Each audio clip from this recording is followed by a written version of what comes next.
अपर्णा मिश्रा। हाँ sir, good evening sir. Good evening. तुम्हारी आवाज बहुत धीरे आ रही है। पता नहीं सर। हाँ अब ठीक है। Keshav Somani. Keshav. Good evening sir. Good evening. तुम पहली बार नाइट क्लास ज्वाइन कर रहे हो? नहीं सर, थर्ड टाइम शायद तक। केमिस्ट्री का फर्स्ट टाइम, इसके पहले फिजिक्स का 2 बार किया हूँ। अच्छा अच्छा।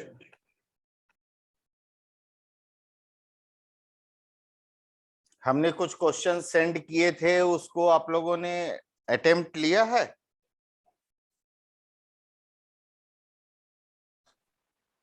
एक दो ही लिया। एक दो लिया, उसमें कितना बना?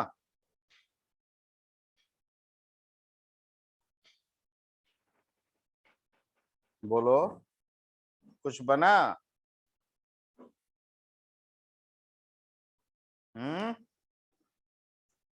अरे कुछ तो बोलो, थोड़ा सा बना, आधा बना, बिल्कुल नहीं बना? क्या ज्यादा टफ क्वेश्चंस थे? Partially partially. पार्शियली पार्शियली, एक टू है ना?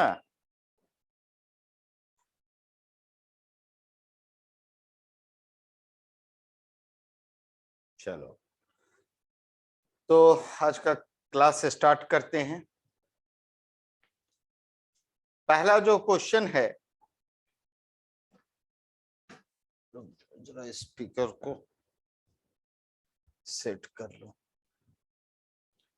हाँ, फर्स्ट क्वेश्चन मैं थोड़ा सिंपल क्वेश्चन से ले रहा हूं, जो हमने भेजा था कि which of the following are correct matched with the given hybridization. ये क्वेश्चन बना था या नहीं?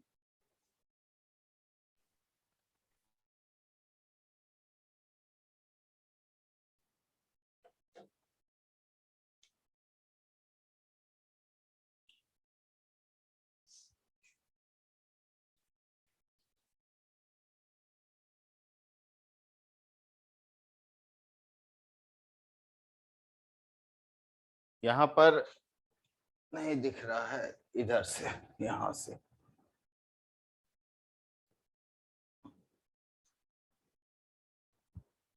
फर्स्ट क्वेश्चन,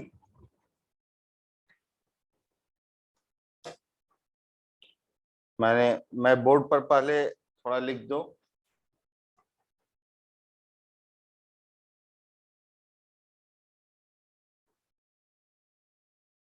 I3 माइनस, और इसका हाइब्रिडाइजेशन दे रहा है sp3d। दूसरा है NO3 माइनस,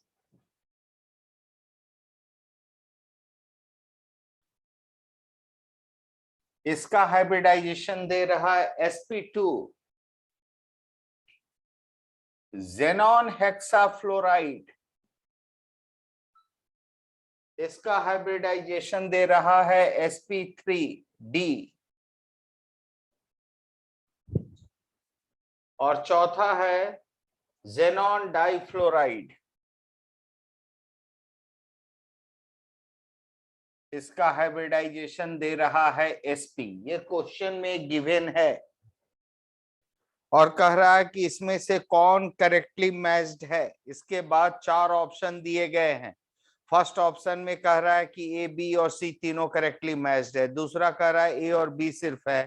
तीसरा कहता है ए, सी और डी है। और चौथा कहता है कि सिर्फ सी करेक्टली मैच्ड है। Let us check.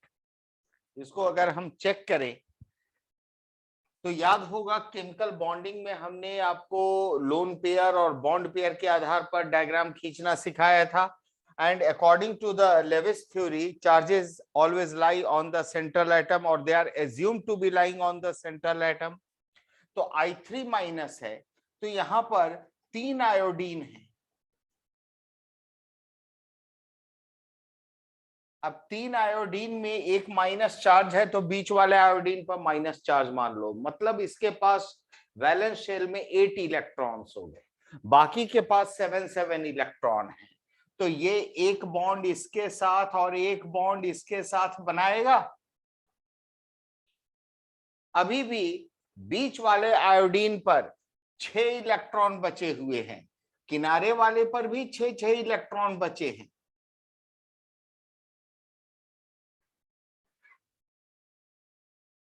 और बीच वाले पर जो 6 बचा, अब उसको बॉन्डिंग करने के लिए और कोई भी एटम नहीं है। इसका मतलब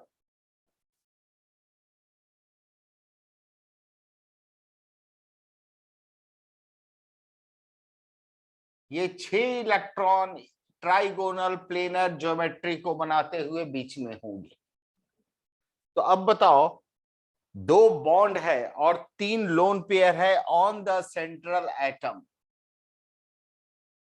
यही ना इसका स्ट्रक्चर हुआ। तो इसलिए इसका हाइब्रिडाइजेशन क्या होना चाहिए? sp3d, 2 bonds and 3 lone pair equal to 5, मतलब 5 हाइब्रिड ऑर्बिटल यहां पर नीडेड है। तो sp3d, इसका हमने एक और तरीका भी आपको बतलाया था।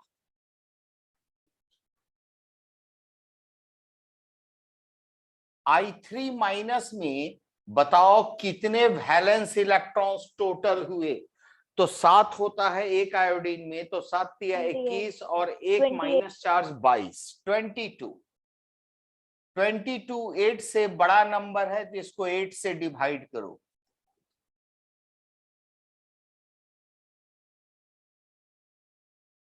अब आ गया रिमाइंडर 6, जो कि 8 से छोटा नंबर है, तो इसको 2 से डिवाइड करेंगे और ये पूरी तरह खत्म। इसका मतलब जरा इन दोनों को देखिए, 3 + 2 = 5 and that reflects sp3d hybridization।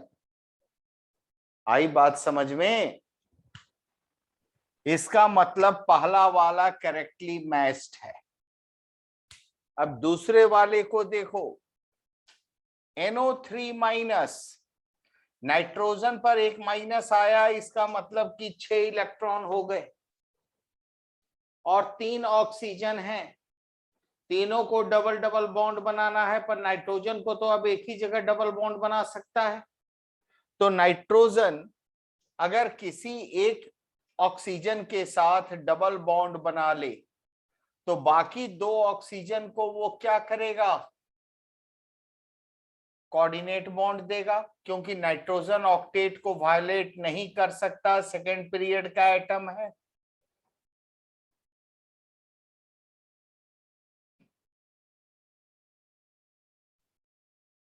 NO3-। अब इसके हिसाब से सेंट्रल एटम पर जरा देखिए, 1 सिग्मा 2 कोऑर्डिनेट, और ये कोऑर्डिनेट भी सिग्मा के रूप में आए हैं। इसका मतलब कि 2 और 1 3, और कोई लोन पेयर नाइट्रोजन पर नहीं बच रहा है। इसका मतलब 3 + 0 = 3 and this reflects sp2 hybridisation. अगर तुम इस मेथड से निकालो तो 5 इलेक्ट्रॉन और 6 3 = 18, 18 and 5 23 and 1 minus charge, 24 valence electrons total, और total valence electron divided by 8, 8 3 = 24, no reminder, 3 reflects sp2। Mono central atoms के लिए कोई दिक्कत नहीं इस मेथड को लगाने में। तो इसका मतलब दूसरा ऑप्शन क्या हुआ? करेक्ट हुआ। तीसरा ऑप्शन जेनॉन हेक्साफ्लोराइड क्या होगा स्ट्रक्चर? जेनॉन के वैलेंस शेल में 8 इलेक्ट्रॉन्स हैं और 8 इलेक्ट्रॉन्स हैं, तो ये क्या होगा?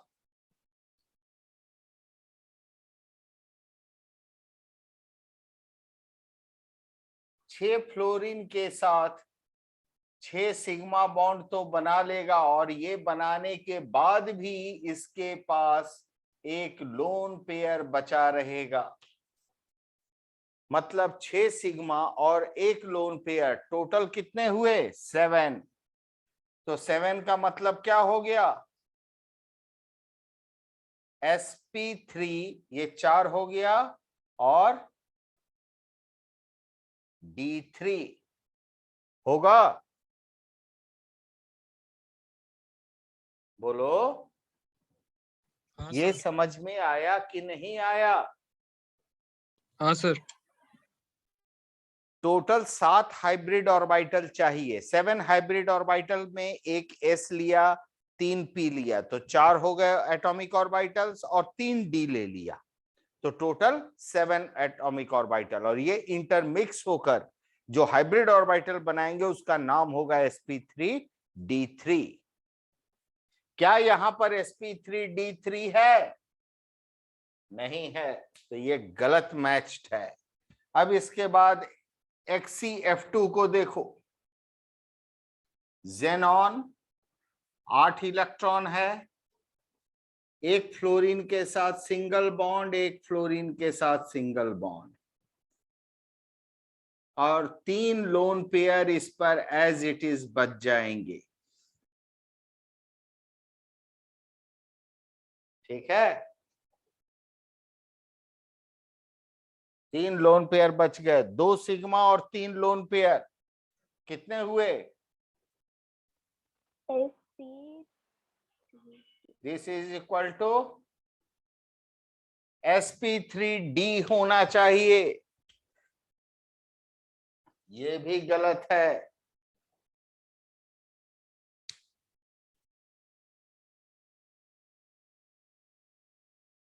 Which of the following are correctly matched with hybridization?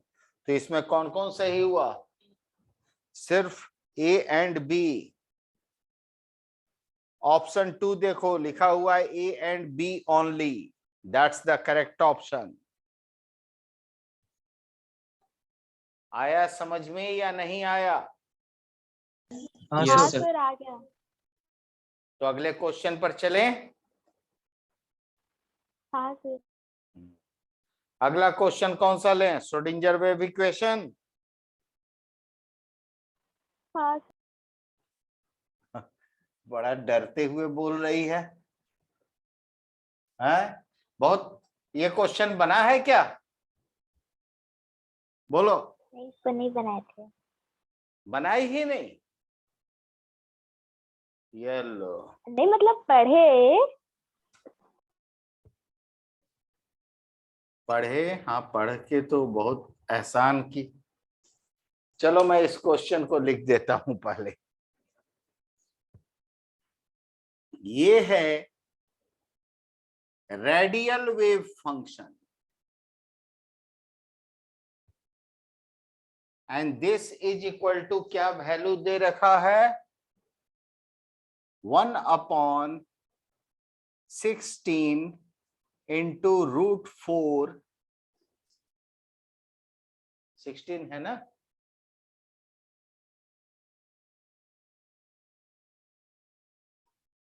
Z/A0 to the power 3/2। उसके बाद है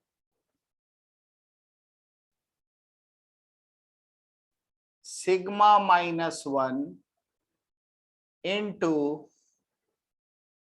σ² minus 8 sigma plus 12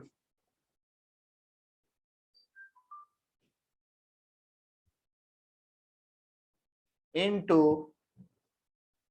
e to the power minus sigma by क्या है? 2। इसमें कह रहा है वेयर सिग्मा इज 2ZR/A0, ये वैल्यू दिया हुआ है 2ZR upon A0, where Z and A0 are constants, ये भी लिखा हुआ है।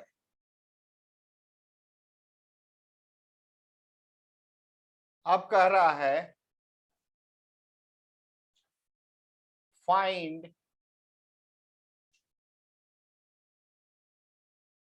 Minimum and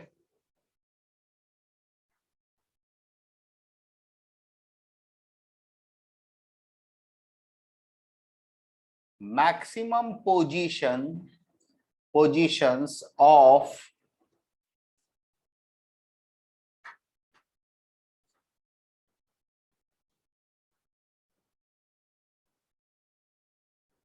radial nodes from the nucleus. Of course, position will be calculated from the nucleus because nucleus is the center. Question सभी को clear है?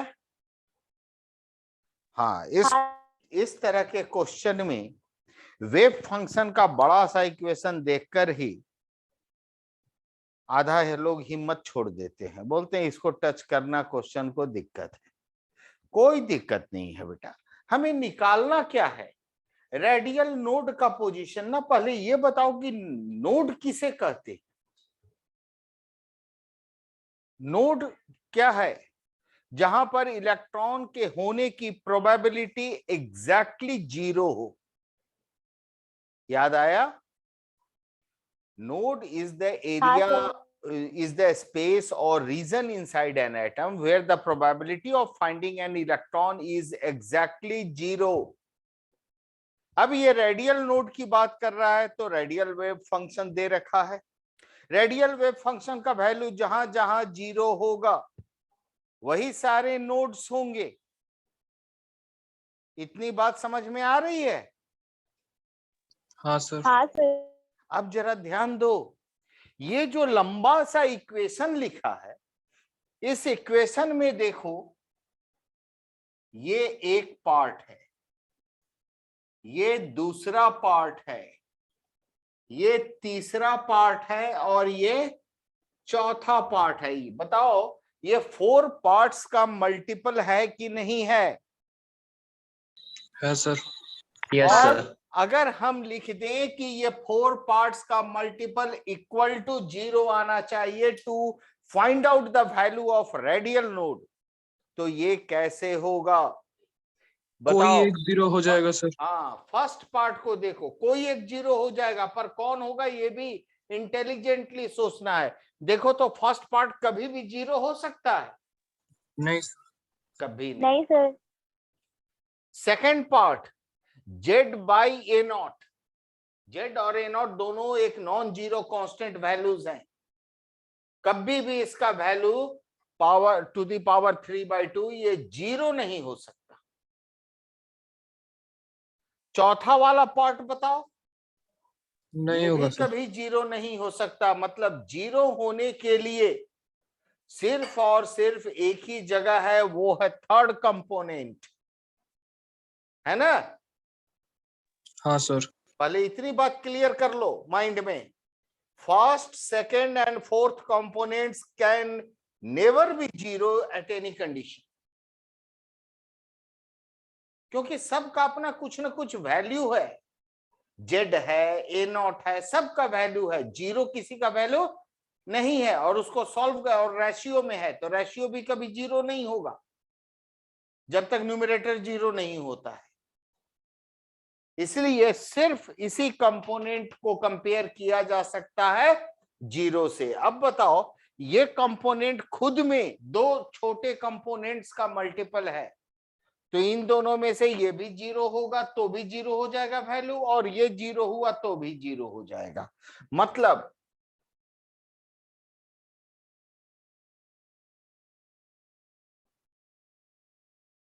Case 1 case 1 क्या हम ले सकते हैं? Sigma minus 1 is equal to 0। यहां लिख दिया if sigma minus 1 is equal to 0, तो ये रिफ्लेक्ट करता है सिग्मा इज इक्वल टू +1 होगा। हाँ और सर। इसका मतलब हो गया सिग्मा का वैल्यू क्या दिया है? 2ZR upon A0, this is equal to 1। हाँ सर। तो इसको सॉल्व करोगे तो बताओ रेडियस का R का वैल्यू क्या आएगा? A0/2Z। A0/2Z।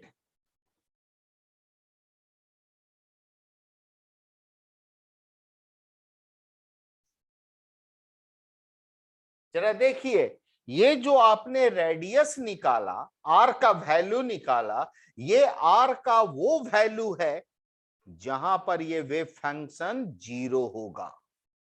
आई बात समझ में? This R is the distance from nucleus to any node. I don't know which kind of node is this. मतलब ये मिनिमा वाला नोड है कि मैक्सिमा वाला नोड है, अभी नहीं पता है मुझे, पर इतना जानता हूं कि न्यूक्लियस से चलकर इस आर डिस्टेंस तक ट्रेवल करोगे, you will come across a node. Am I right? Yes sir. Yes sir. चलो, तो एक बार तो हमने इसको 0 किया, ये वाला पार्ट। देखो, अब इस बार इस वाले पार्ट को 0 करेंगे। Case 2, if sigma square minus 8 sigma plus 12, this is equal to 0, then it reflects, इसको फैक्टराइज करो, sigma square minus 2 sigma minus 6 sigma minus plus 12, this is equal to 0। और यहां पर क्या लिख सकते हैं? सिग्मा कॉमन ले लिया तो क्या आया? सिग्मा -2। और यहां पर -6 को कॉमन ले लो तो ये भी आ जाएगा sigma -2 is equal to 0, and this reflects sigma -2 into sigma -6 is equal to 0। Now if sigma -2 is equal to 0, then sigma equal to क्या हो जाएगा? 2। 2। therefore 2ZR upon A0 is equal to 2। therefore R equal to क्या होगा? A0/Z। A0 upon Z। R का देखो radial node का एक और वैल्यू आ गया, इतनी दूरी पर भी एक नोड मिलने वाला है। If sigma -6 is equal to 0, then sigma is equal to 6, then 2ZR upon A0 is equal to 6, and this reflects R is equal to 3A0 by Z होगा। बोलो। हाँ। अब तुम्हारे पास देखो 3 नोड बन रहे हैं, इसका मतलब, और तीनों नोड किस डिस्टेंस पर बन रहे हैं? अलग अलग डिस्टेंस भी पता है। बताओ इसमें सबसे बड़ा वैल्यू कौन सा है? तो 3A0/Z। 3A0/Z मतलब ये क्या हुआ? मैक्सिमम। Maximum position. और सबसे छोटा वैल्यू? A0/2Z। हाँ, sorry, this is the minimum position. आ गया आंसर? हाँ सर। हाँ सर। बहुत कठिन था? नहीं सर ऐसे सोचे नहीं थे सर। कि रातों की नींद उड़ा दे।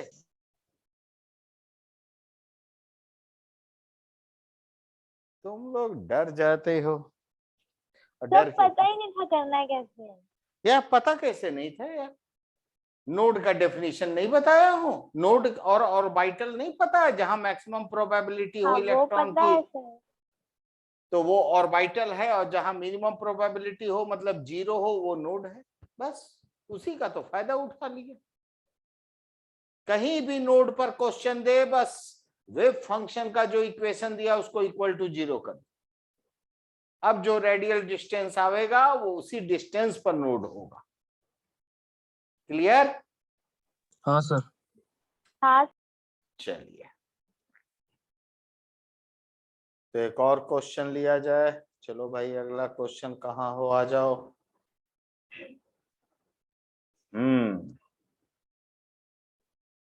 What is the potential energy of electron present in helium plus ion?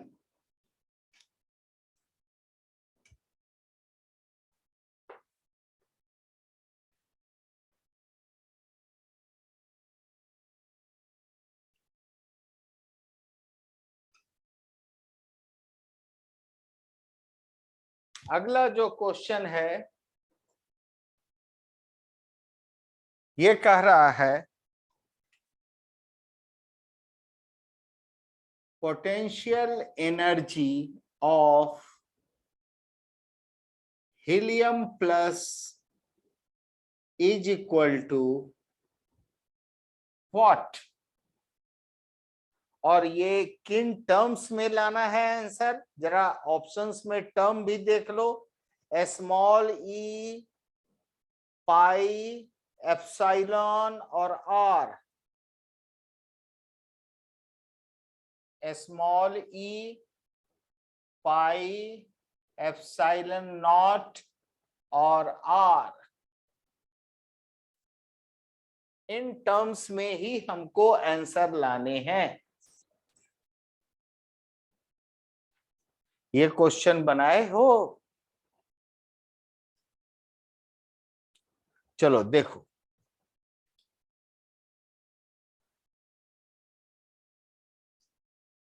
ऐसा करो, ये एक पॉइंट है। इस पॉइंट पर दो प्रोटॉन और दो न्यूट्रॉन हैं।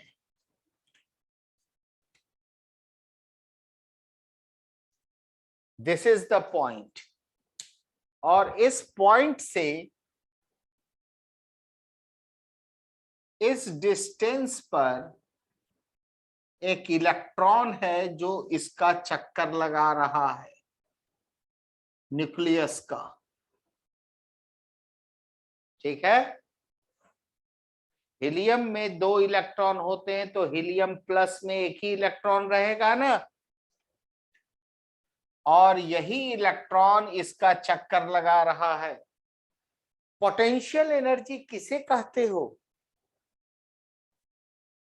वो एनर्जी जो उसके पोजीशन को बनाए रखने के लिए, मतलब by virtue of its position develop होती।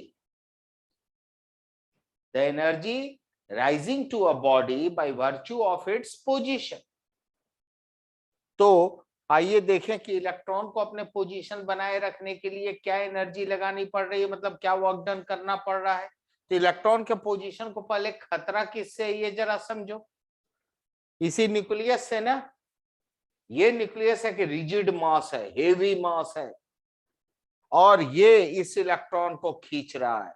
ठीक है, इलेक्ट्रॉन भी उसको खींच रहा है, लेकिन इलेक्ट्रॉन का मास इसके सामने नेग्लेजिबल है। तो ये कितना भी अट्रैक्शन लगाएगा न्यूक्लियस को हिला तक नहीं पाएगा, लेकिन न्यूक्लियस अट्रैक्शन लगाएगा तो इलेक्ट्रॉन खींचा जाएगा उसकी तरफ।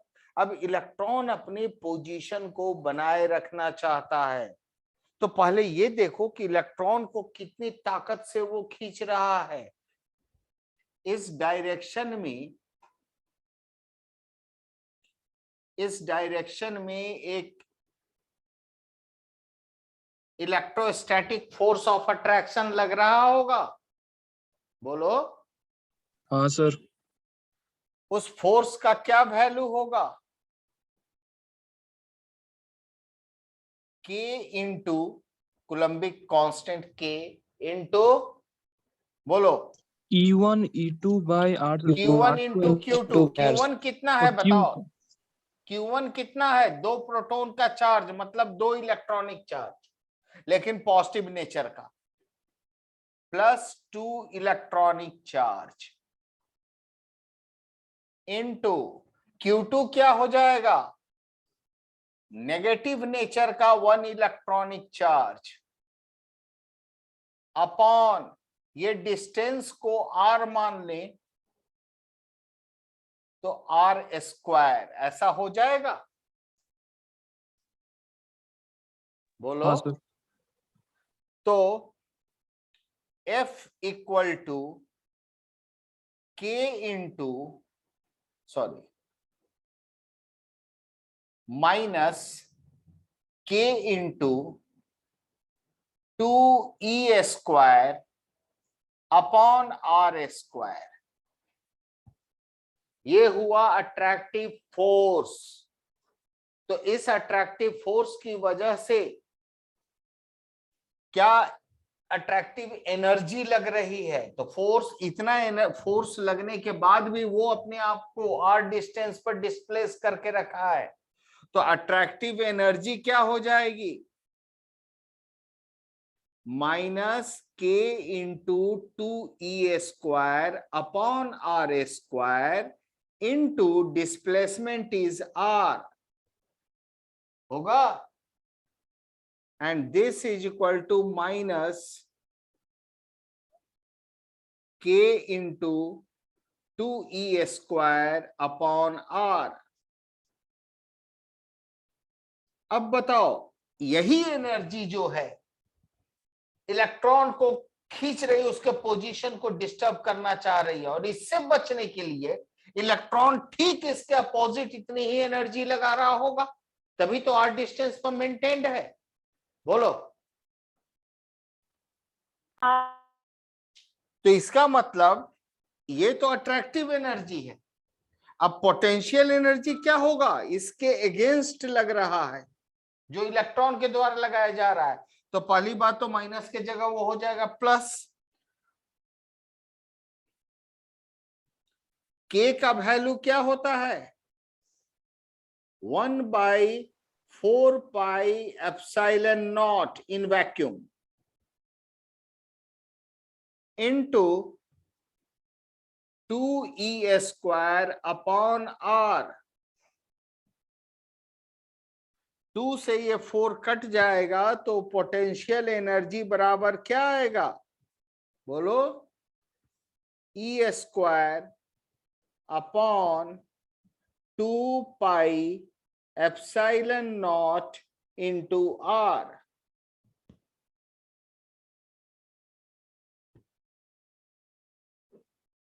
क्या है ये ऑप्शन में? हाँ सर।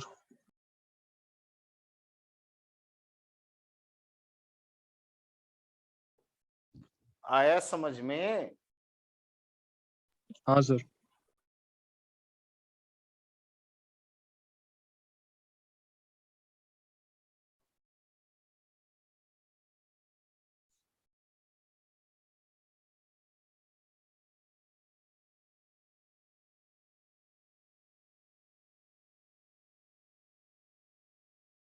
चलो नेक्स्ट। अच्छा, इसी में एक और क्वेश्चन भी है, इस क्वेश्चन को भी ले लेते हैं।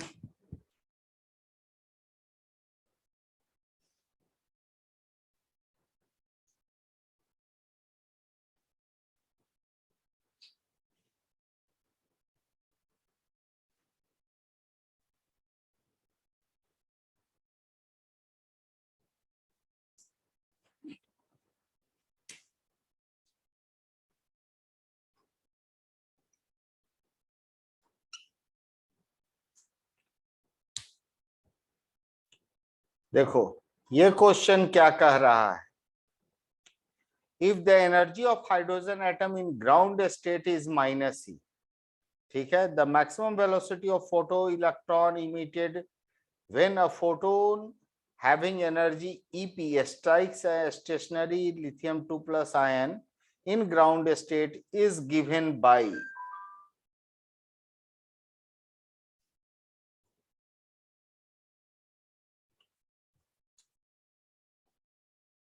देखो,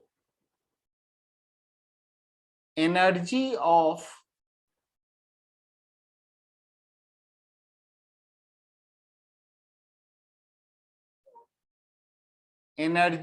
electron in hydrogen atom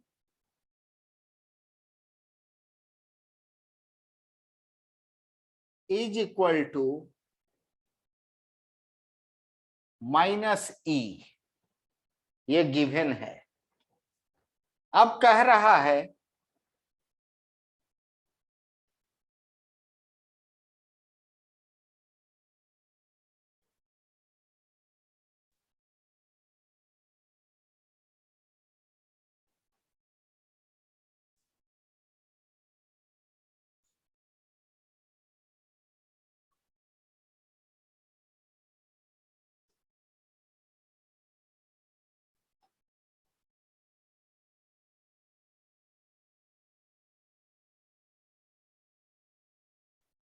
ये देखो, ये लिथियम 2+ आयन है। लिथियम के न्यूक्लियस में कितने प्रोटॉन होते हैं? 3 प्रोटॉन, इसलिए हमने न्यूक्लियस के अंदर 3 पॉजिटिव चार्ज दिखाया है। और 2+ चार्ज है लिथियम पर, मतलब 2 इलेक्ट्रॉन निकल चुके हैं, तो एक ही तो बचा। वो इलेक्ट्रॉन इस ग्राउंड स्टेट में रह के चक्कर लगा रहा है। अब कहता है कि इस इलेक्ट्रॉन को बाहर से एक फोटोन आकर टक्कर मारता है, और इस फोटोन की एनर्जी कितनी है? EP. EP is the energy, total energy of the photon. और तब कहता है कि ये इलेक्ट्रॉन यहां से अगर बाहर की ओर निकलता है फोटो इलेक्ट्रिक इफेक्ट के रूप में, तो इसकी, इस इलेक्ट्रॉन की मैक्सिमम वेलोसिटी क्या होगी, यही निकालना है ना। तो पहले तो तुम ये सोचो कि फोटोन आकर टक्कर मारा, फोटोन अपनी पूरी एनर्जी इलेक्ट्रॉन को ट्रांसफर किया। अब इलेक्ट्रॉन उसमें से कुछ एनर्जी खर्च करेगा अपने आप को लिथियम के न्यूक्लियस से फ्री करने में। तो लिथियम के न्यूक्लियस से वो कितनी एनर्जी से जुड़ा हुआ है, पहले तो ये जानना होगा ना। तो बताओ,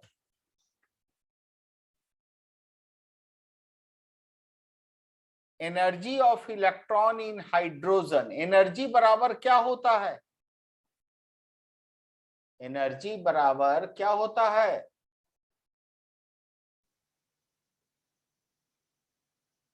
-13.6 इंटू Z²/N² होता है।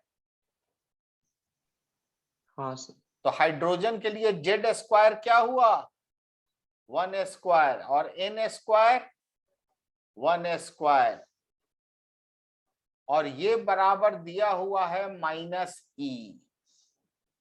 अब बताओ, एनर्जी ऑफ लिथियम 2+ आयन, ये बराबर क्या होगा? -13.6 इंटू Z² मतलब 3² बाई N², तो 1² ही होगा, क्योंकि जो 2 इलेक्ट्रॉन निकल चुके हैं, तो एक इलेक्ट्रॉन जो बचा है वो तो फर्स्ट ऑर्बिट में ही रहेगा ना। तो इसलिए फर्स्ट ऑर्बिट का ये 1² वैल्यू पुट कर दिया, and this is equal to, नहीं मालूम है तो इसको E' ले लेते। अब दोनों साइड रेशियो ले लो, तो बताओ, माइनस माइनस कैंसिल, ये और ये कैंसिल, ये कैंसिल। सर उसको -9E नहीं लिख सकते थे? क्या? सेकेंड वाले का मतलब एनर्जी ऑफ लिथियम, तो उसको -9E। वही आ रहा है बेटा। अब देखो ना क्या आ रहा है, -E/E',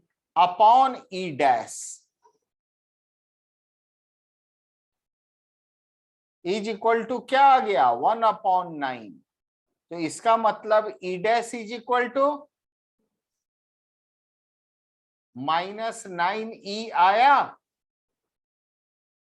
हाँ बोलो। सर, हाँ सर, ये यस। मैंने लिख कर तुमको सॉल्व करने का तरीका बताया। अगर थोड़ा सा तुम वेल इक्विप्ड हो तो तुम डायरेक्टली कह सकते हो कि हाइड्रोजन में भी इलेक्ट्रॉन फर्स्ट ऑर्बिट में है और लिथियम 2+ में भी इलेक्ट्रॉन फर्स्ट ऑर्बिट में है। इसका मतलब n कॉमन है, मतलब सिर्फ z से वैरी करेगा।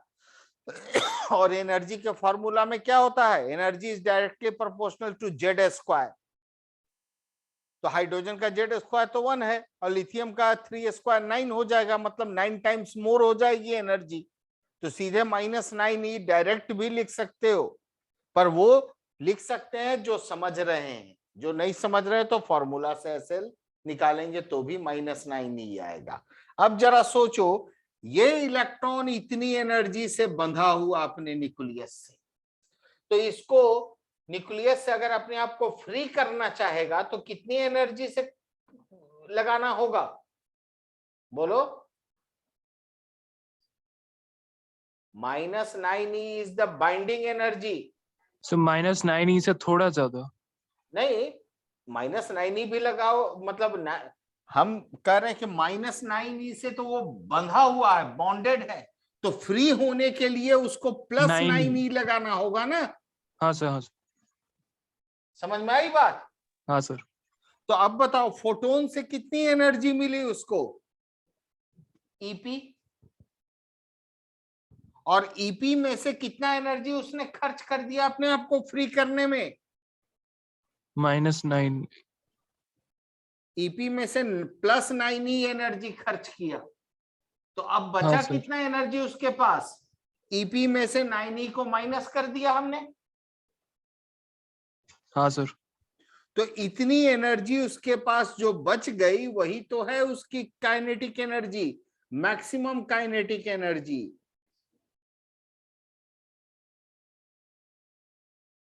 m इंटू वी मैक्स का स्क्वायर। तो अब बताओ वी मैक्स बराबर क्या होगा,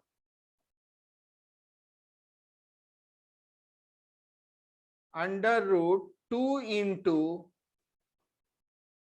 EP -9e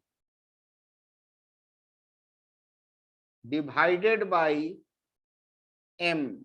ऐसा होगा कि नहीं होगा। हाँ सर। This is the mass of electron, photo electron. That's your answer. समझे सभी लोग।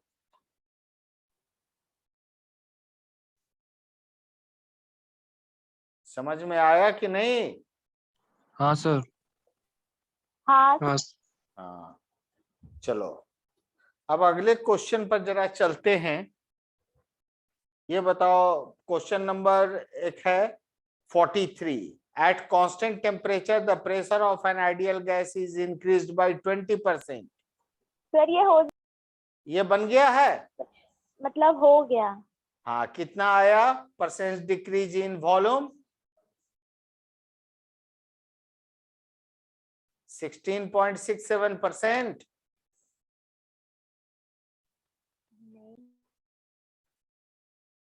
ये तो बहुत आसान था जी।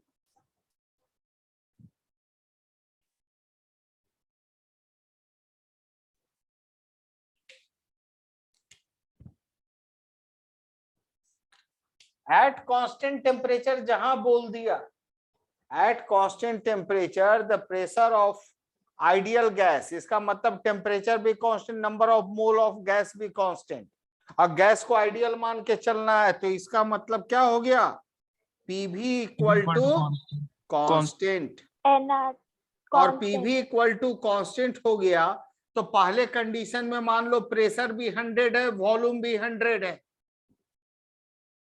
ठीक है। तो P इंटू भी कितना आएगा, 100 इंटू 100। और दूसरे कंडीशन में क्या कह रहा है, 20% increase. Pressure of ideal gas is increased by 20%, मतलब प्रेशर को 20% से बढ़ा दो तो प्रेशर कितना हो 120। जाएगा 120, तो वॉल्यूम कितना होगा, तो मान लिया x और ये दोनों का मल्टीपल बराबर होना चाहिए। हाँ तो अब सर। बताओ x बराबर क्या हो जाएगा 1000/12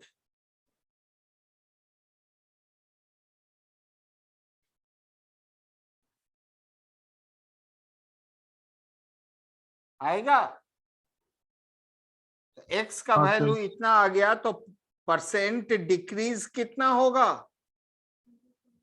पहले वॉल्यूम था 100, अब वॉल्यूम हो गया 83.33, तो 100 माइनस 83.33, दिस इज इक्वल टू 16.67%।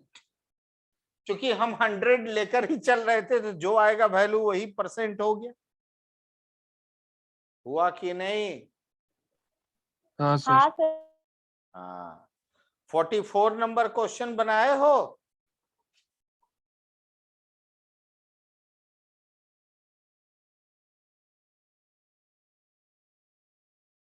बोलो।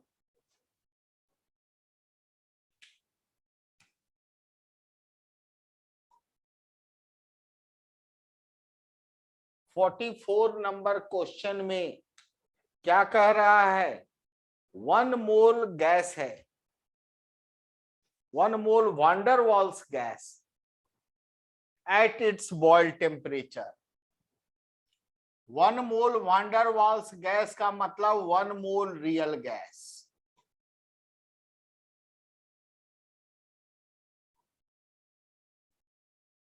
Eight boils temperature and low pressure, यही कंडीशन दिया है। और तब पूछ रहा है compressibility factor Z is equal to what, Z का वैल्यू क्या होगा। तो सबसे पहली बात कि वांडर वाल गैस है, तो वांडर वाल इक्वेशन तो बनता है ना उनके ऑनर में। वांडर वाल इक्वेशन क्या होता है, P plus AN square by V square to P V minus plus NB। A upon V square. A N square क्यों लिख रहे हो, जब दिया हुआ है 1 मोल गैस है तो n तो 1 हो गया ना। हाँ सर।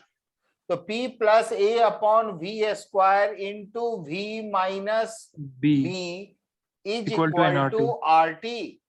पहले बताओ 1 मोल गैस के लिए वांडर वाल इक्वेशन ऐसे लिख सकते हो। हाँ सर। अब देखो ये तो 1 मोल गैस के लिए लिखा, लेकिन कह रहा है साथ में लो प्रेशर पर है, तो प्रेशर लो होगा तो P का वैल्यू छोटा हो जाएगा। P का वैल्यू छोटा होगा तो P के सामने इसको नेग्लेक्ट तो कर नहीं सकते, लेकिन P छोटा होगा तो वॉल्यूम काफी बड़ा हो जाएगा, तो V के सामने B को नेग्लेक्ट कर सकते हो। इसका मतलब eight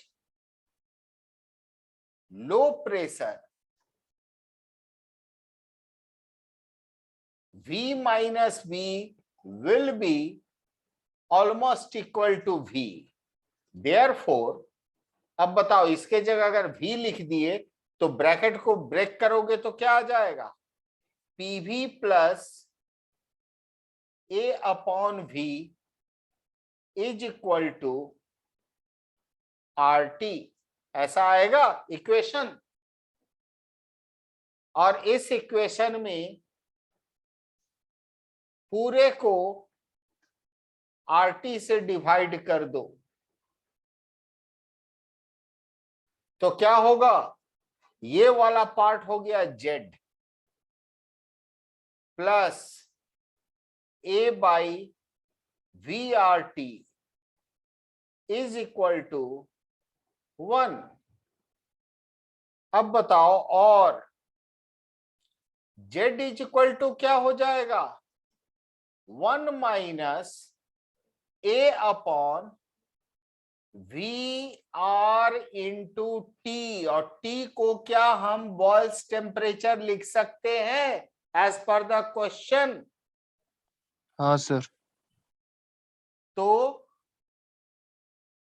Z is equal to 1 minus A upon V into R into 1 by Boyle's constant, Boyle's temperature. अब बॉयल्स टेम्परेचर का वैल्यू क्या होता है? टीबी इक्वल टू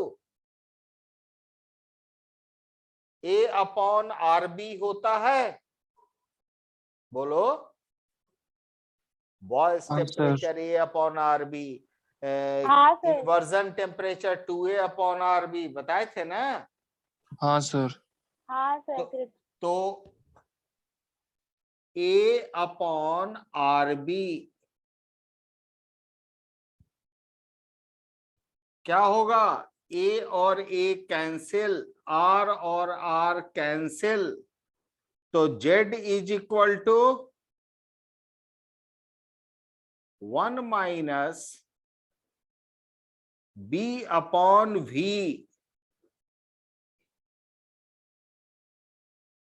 इसका कोई भी ऑप्शन देखो मैच नहीं कर रहा होगा, ऑप्शन गलत दे दिया है।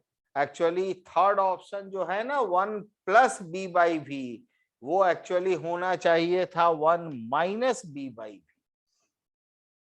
Got it? हाँ सर। Yes sir.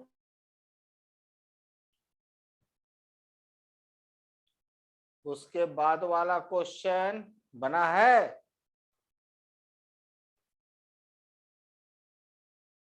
इसके बाद जो क्वेश्चन है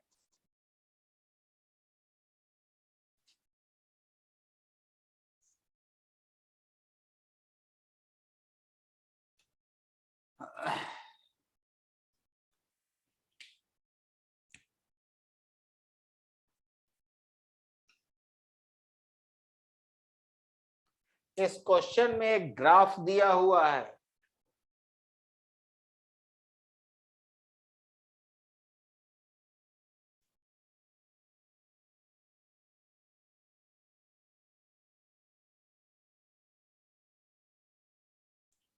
P V square versus V का ग्राफ है, और ग्राफ एक स्ट्रेट लाइन के रूप में गया है, और यहां पर एंगल शो किया गया है 60 डिग्री। अब ये जो ग्राफ है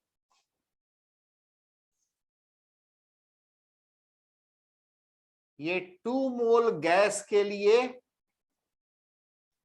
ये ग्राफ है, ideal gas at constant temperature. ये ग्राफ T टेम्परेचर पर ड्रॉ किया गया है।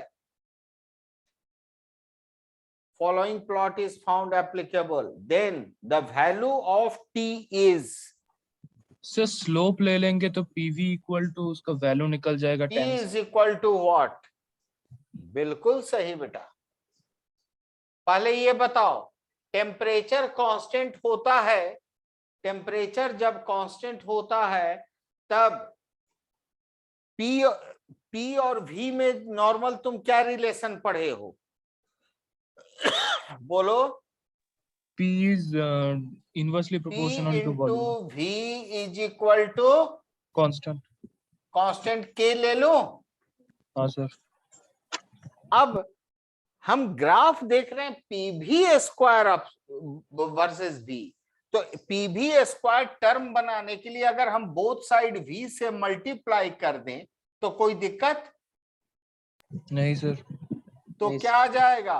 PV square is equal to K into V plus 0, ऐसा लिख सकते हैं, क्योंकि हाँ मैं सर। ग्राफ देख रहा हूं स्ट्रेट लाइन दिया हुआ है, तो स्ट्रेट लाइन के इक्वेशन से तो 100% मैच करेगा। y is equal to mx plus c। अब बताओ, ये स्लोप इज इक्वल टू क्या है? k। है ना। अच्छा एक बात बताइए, ये के कैसे लिए थे? इसी को ना इक्वेट करके लिए थे। शुरू में क्या लिखे थे? पीवी इज इक्वल टू के, याद है? हाँ सर। बाद में दोनों साइड v से मल्टीप्लाई किए थे। तो पीवी इक्वल टू जो k लिख रहे हो, k is isn't it NRT? हाँ सर। k को ही तो एनआरटी कहेंगे। तो slope is equal to k is equal to nRT, and this is equal to tan 60 degree. This is equal to √3. Correct? हाँ सर। यस तो अब बताओ t बराबर क्या होगा बेटा? Sir √3 by 2r by nr, और n का वैल्यू 2 गिवन है, तो 2r एब्सोल्युटली करेक्ट। कोई दिक्कत समझने में किसी को? नहीं सर। नहीं क्वेश्चंस अच्छे लगे? हाँ सर। क्या कोई भी क्वेश्चन ऐसा था जो नहीं बनना चाहिए था, या उसका नहीं कंसेप्ट सर। हम नहीं पढ़े थे या नहीं जानते थे? नहीं सर।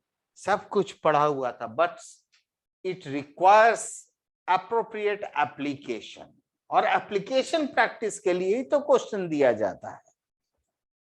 एक काम करना आप सभी, जितने क्वेश्चंस आज डिस्कस किया हूं उन सारे क्वेश्चन को दोबारा मत देखना, मतलब उनके सॉल्यूशन को दोबारा मत देखना। एक बार अपने से कल या परसों किसी भी टाइम में पहले फिर से री अटेम्प्ट करना, और तब देखना अगर किसी क्वेश्चन में फंसते हो तब सॉल्यूशन देखना, और देखना कहां और क्यों गलती कर रहे हो। ठीक है? Yes sir. हाँ सर। तो चलिए, इसी के साथ आज का क्लास मैं समाप्त कर रहा हूं, डिस्कशन क्लास। एंड होली की तैयारी हो गई अच्छे से? कुछ भी तैयारी नहीं है सर। हाँ। कुछ भी तैयारी नहीं तो बड़ी बुरी चीज है। Smart people are always ready for everything. ये नहीं सुना है? पता नहीं सर कब कहाँ से रंग आ जाएगा। हाँ, बैलून फेंक कर मारेगा तो कैच करके उसी को मार देना। चलो, wish you all very very colourful and sweet Holi. अच्छे से होली भी मनाओ, same to you sir. Safe रहो। Same to you sir. Eyes वगैरह कलर खेलना तो आइज बचा कर खेलना, क्योंकि अभी पढ़ाई करनी है और एक बिग कंपटीशन क्रैक करना है। Wish you all the best and happy Holi to you all and your family. Thank you very much. Thank you sir. Thank you sir.